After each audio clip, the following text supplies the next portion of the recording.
Welcome to Signal Paths. We are at Doug's house.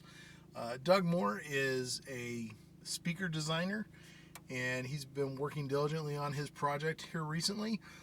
So I just got up to his house, and we're gonna go check out what's going on. So let's get on in there. He knows we're coming, so this isn't like a surprise visit. There's his dog. And so hopefully convert this into a workshop. I see him in there. Let's dig into it. What's going on? All right, what's going on, man? You got a light shining there. Yeah, I got my nerd light. All right, right on. So, all right, we got some. This is your new speakers that you're doing, but these are not your proof of concept. This is what you are kind of doing as a finished product after the proof of concept. So, let's talk about the proof of concept maybe first. And we'll kind of check out your room here. Yeah. This is a great room. We've got this wood paneling, which you brag about. What do you like about wood paneling? It has a little more give than sheetrock. In fact, when I did testing in here, I'm getting under 300 milliseconds of reverb time, which is like studio quality. Oh, very good. Very good. And that allows the sound. The beautiful thing about that is in an album or a live recording or any recording, it's got its own space. Yeah. And that's what you want to hear. If you have too much room space, then you're basically not able to hear the actual performance space. Right. Because you have so much room bounce. Very cool. You want to do away with that, so what you're hearing is the actual space in the recording. Very nice. And that's when the magic really starts happening. So these are your proof of concept speakers that we're looking at here. Yeah. And I've heard these speakers. I think they sound amazing. Now this is, like you said, this is proof of concept. This is not the pretty product. This is experimentation. Yeah. In several hours, I would imagine. 12 years ago or so, I bought these. These are originally Spatial Audio M3 Turbo S's. Okay. And I listened to them for several years, happy but not happy. Okay. The reason is, and then I'm not down in Spatial Audio. They were building these to a price point. I'm not going to down them, but they originally were a coax design. Okay. Compression driver here, double 15s, and the tweeter was a little aggressive. Okay. It was a 1-inch compression driver, crossed over 800 hertz. It was asking a little much of it. Okay. And then the woofers were standard eminence that are custom designed for open baffle. They're okay. They're not. I was like, I can improve this. Right. You know, with my years of experience in audio, and I'm like, I used to rebuild speakers. I can do this. So I'm like, okay. So I went on the task of, but I also didn't want to throw a lot of money into them because they weren't that expensive as speakers to begin with. So I'm like, you know what? I'm just going to toy with them, play with them, see what I come up with. And in my thoughts, I'm like, I want to take the coax out of the equation because that limits me on, one, the drivers I can use. Secondly, when you're using a driver as a horn, a woofer as a horn, you have a moving horn. Okay. And that moving horn, when mid-range and treble's coming out of that compression driver and spreading, the movement of that woofer is going to cause that frequency response to go whoop, whoop, whoop, whoop, whoop, like this. Right. And it's a form of distortion, intermodulation style distortion. So I wanted to get away from that. Okay. So I top mounted a horn and put a really, really nice compression driver. Okay. A lot better than, and it's a 1.4 inch, so it's called a mid-size compression driver. There's 1.4 and 2. Twos are great for mid-range, but they don't go up past about 6,000 or 8,000 hertz without breakup. A 1-inch compression driver will sail to the moon, but it's got limitations on the low. Okay. A 1.4 is kind of like your magic middle. It'll go up to 20,000. A good one will. You know, not all of them do, but it will go down if in a home environment. It'll go down to 600-700 hertz, easy. Okay. You know, this is spec'd at 1,000 hertz crossover point because when they spec these, they spec them for people that are going to use them at 130 decibels all day long. Right. You know, if you do that in home, you won't be hearing this, what I'm talking about. So in a home environment, you can go a lot lower. So my vision was to allow the 15s to play up comfortably to where they start what they call beaming. Okay. A large driver, once it gets past its waveform in size, will start to narrow its dispersion. You want to stay away from that as much as you can. So I chose about a 700 hertz crossover point. and I take these, and this is just a two-way. The ones I'm building are going to be 2.5, but these are a two-way. And people ask, well, is that necessary? It's not like if you're crossing over at 1500 or 2000, you really want to go 2.5 way because you want this guy to be totally crossed out. But in a 700 crossover point, it's not all that necessary. But I'm going to do it just for clarity of mid-range. Very cool. All right. So I didn't spend a lot on horns. I bought the SB Audience H280. It's an okay horn. It's not high end by any means, but I wanted to get into something to try my concept. But the way I've tuned it, I kind of fixed some of the issues with it. So SB Audience 65 CDNT, really fine driver. In fact, distortion measurements come spookingly close to some of the expensive TAD drivers out there at a fraction of the price. But it overshadows these 15s. I mean, it sounds great, but if you really sit here and listen for hours, the issue I was having is these guys are just a little slower than what this can do by design. Clayton Shaw, the designer of Spatial Audio, designed these woofers from eminence to be a smooth woofer, which is fine, but they don't do the transient speeds I want. But it's great. They sound great, but this was basically what I wanted to do to prove to myself, hey, you can do what in here works. Yep. Before I went out and spent and built a whole speaker. So when I see open baffle speakers on the market, most of them are really wide. They do that for bass response because the more separation you can give between the front and the back wave, the lower the low end will go without canceling. I get it. The problem with that is the bigger the baffle, the more the sound comes off and goes bing, bounces off, bing. What that does is it localizes where the speaker is. So even though you might have an instrument playing here, you're going to hear part of it here because of diffraction. Right. So I wanted to build an open baffle that had little to no area for diffraction, but I wanted a bigger baffle because of the bass. Because you can't, I mean, these run on a small baffle. They're designed that way, and you can do it, but you kind of limit yourself with low-end output. So the easiest way to make a big baffle with a small faceplate is to build walls on the back. Very nice. So you're basically extending your baffle. So like these are like a 17-inch wide baffle. The ones I'm building are a 17.25 wide baffle with 7.25-inch wings. So it's 31.75 effective baffle width. Okay. But it's only 17.25 wide. Very nice. All right. Well, let's dig into these that you've designed here. Yeah. And now, let's start talking about those. These guys are taking the concept just to the further end. Okay. I'm using the dual 15s. They're SB Audience 15 OB 350s. They're a lot faster. The motor structure's a lot better. The BL's a lot higher, which BL is the motor force of the driver itself. And it's able to control this guy a lot better. So I'm going to get a lot better mid-range transient speed and stuff like that. And I went with 15s. I know a lot of the open baffle speakers use single 15s, which is fine.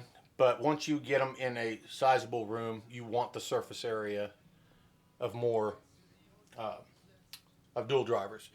In my opinion, you just get a more top bass, a more effortless sound. So I went with dual 15s, and I'm going to mount a horn up top, which, what did I do with it? You had a horn out here earlier. I did. All right. There's no driver mounted on it yet because the driver's mounted on the other one. And then that's going to float. Okay. And floating it keeps any reverberations out of here. Right. That's felt and then dampened with a rubber dampening underneath it. Nice. So it's fully isolated. And then it's just going to basically set here in that format. And if you notice, I haven't built this up yet, but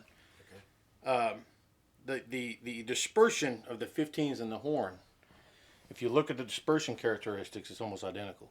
Right. And that's the magic of what I'm trying to do is very cool. When you're matching a horn to a driver, the biggest thing that people mess up or the biggest thing you have to get right is the dispersion characteristics at the crossover point. Very nice. Now, one thing that you and I had talked about with this, keep that up there first. You want me to keep it up there? Yeah. One thing that you and I talked about with your other design is that you have that design so that this could be tilted in yes. certain directions. So is this going to have some tilt capability to it. Okay, Yeah. very good. Yeah. Which makes sense with those points there. Right, and that's that. Now it shouldn't need it in most homes. I've made these to where these are about ear height, Yeah. give or take, and they have a vertical spread to them, just like any horn does. Right. And these are a very smooth transition. If you look at these horns back there, they kind of do a notch transition. They do it in a step process. Okay. And that's what I don't like about them. They step. That step creates diffractions within the horn. Right. This horn's from Chiari in Italy, and it's very smooth. Okay. And it rounds off, and then I round it off to surround. So there's nowhere to cause problems. Right. But the nice thing about the tilting is it's going to help you in terms of distance from your speaker. Correct. Your seating position. If your sitting position is closer, you can go up like you don't have to go up much. 5 degrees is a lot. That's what I got these at 5 degrees. Yeah. But I'm going to design them straight on because I think straight on is going to be the happy point for most. Okay. Very nice. But it's going to have some adjustability in it to where you can go up just a little bit or down. Okay. Very cool. And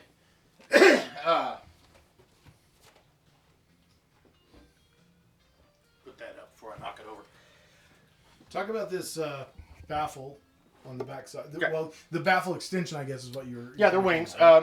They're basically a 7¼ inch wing, and I like I said, it extends the effective baffle. Okay. It basically extends the fact that the back wave and the front wave of the woofer meeting. Okay. It's going to meet back here, Right. and in doing so,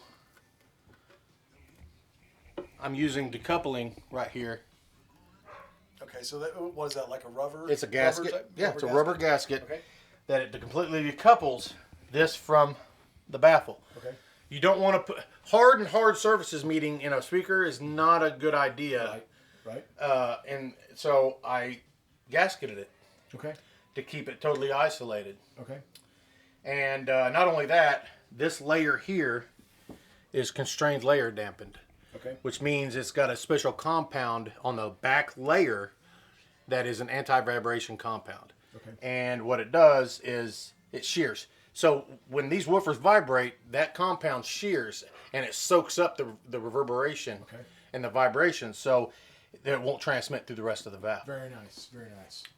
Yeah, like really, so much of distortion from a speaker comes from the baffle Cabinet. right, in the cabinet. So Yeah, and that's the reason open baffle has caught on yeah, for a lot of people is because cabinets. it's hard to design a cabinet. Well, yeah, it's hard to design a cabinet, and if you look at a lot of the high-end speakers from companies like Stenheim and stuff, beautiful speakers. I love Stenheims, but the drivers are very small of the budget of the speaker. It's the cabinet because they have to try to make that cabinet so inert that it doesn't make its own sound. Yep.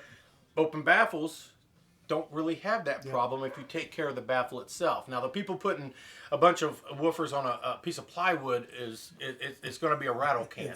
You got to do these kind of things to keep that at bay. Yeah, and didn't you actually tried a little bit of an experiment early on in this, if I recall? My first baffles I built were ply. Stacked ply. I cut them into strips and then I glued them in a stacking. Right. And I thought that would quell vibrations pretty good, and it didn't work out. No, it was Ring City. So I ditched that. In fact, if anybody likes tables, I've got a beautiful table I made out of the baffle. Let's see what you tried there. Yes. This is my first baffle that I turned into tables. Very nice. Because you see that? You can just hear it ring. Pink. So, but you try that with these guys. Yeah, solid as a rock. Dead. Yeah, it's dead. Yeah, the only way you can get more solid than that is if you went with stone or something. And there's companies doing that. Yeah. But I don't own a stone quarry, so you got to do what you got to do. Good luck on that. Nice. And I'm gonna keep them to where the crossover point's low enough. A lot of people, they'll look at 15s and go, "How are you crossing that over to a tweeter?" Well, it's the trick of doing it low enough where the woofer's still in its comfort zone. Yeah. You don't want to go up to 1,000 or 1,200 hertz with these guys. You want to get them out of the way. And when you use a mid-sized compression driver in a home environment, you can get away with lower crossover points. Yes. Very nice. Well, Doug, this is a really exciting project. I'm just thrilled for you. We're eventually going to be selling these through Vassal High End. Correct. And probably, hopefully, being a part of your distribution network. And that's exactly what I was thinking. Have you be the kind of the distribution center as well. So we'll be that taking way, orders on these eventually. That and if we get other dealers in other areas involved, we can distribute them that way. That's right. And I see a lot of open baffles on the market, and there's some great ones. Right. I'm just trying to, and the name of what I'm doing is NewTaik Acoustics is what the name is, and it's just NewTaik. It's a new take on a design that's been around for a while. It's just my own new take on it. Nice. And nice. Hopefully it shows people what open baffles can do. All right, man. Like you're getting ready to play some music for us. I forgot to ask you about crossovers, and I know there's a lot that goes into that. Like just so that everybody watching knows, speaker design versus the amount of time, like driver arrangement, all that kind of stuff. That design versus crossover design. Which one takes significantly more time? Probably crossover design.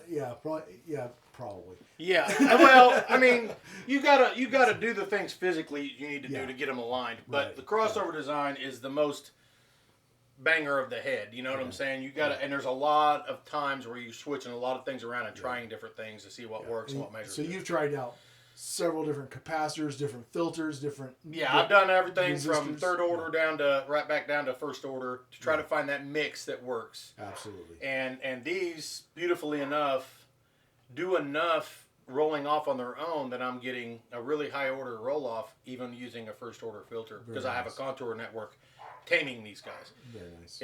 It relinearizes it, and that within itself starts rolling them off. So I mean, it's awesome. I ended up kind of backtracking into a more simple design. Yeah. Because I was trying to do this complex design, it just didn't do didn't give me anything. Right on. Well, hey, so let's hear this stuff, man. Yeah. So I'm looking forward to it. Not that I've heard it several times. To Mississippi is a lifetime. The years just drift on by. MISSISSIPPI.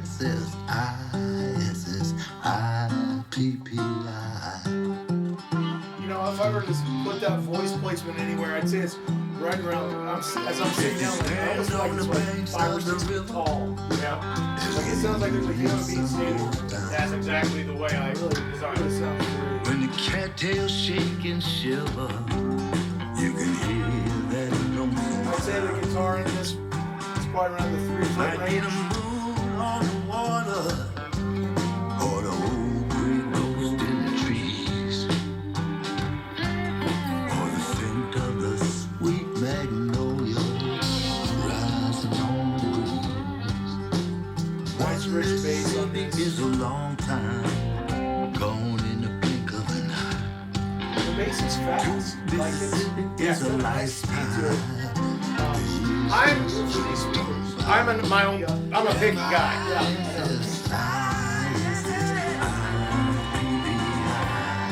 And I mean, you're saying it's fast, and you listen to Martins every day. So Yeah, right. Yeah, it's a nice fast bass. Yeah. That's the open baffle. Goes by like a ghost on its way to New Orleans. You do it right, it can be really toneful, And the paddle tuneful, wheel and tight. turns as the cold smoke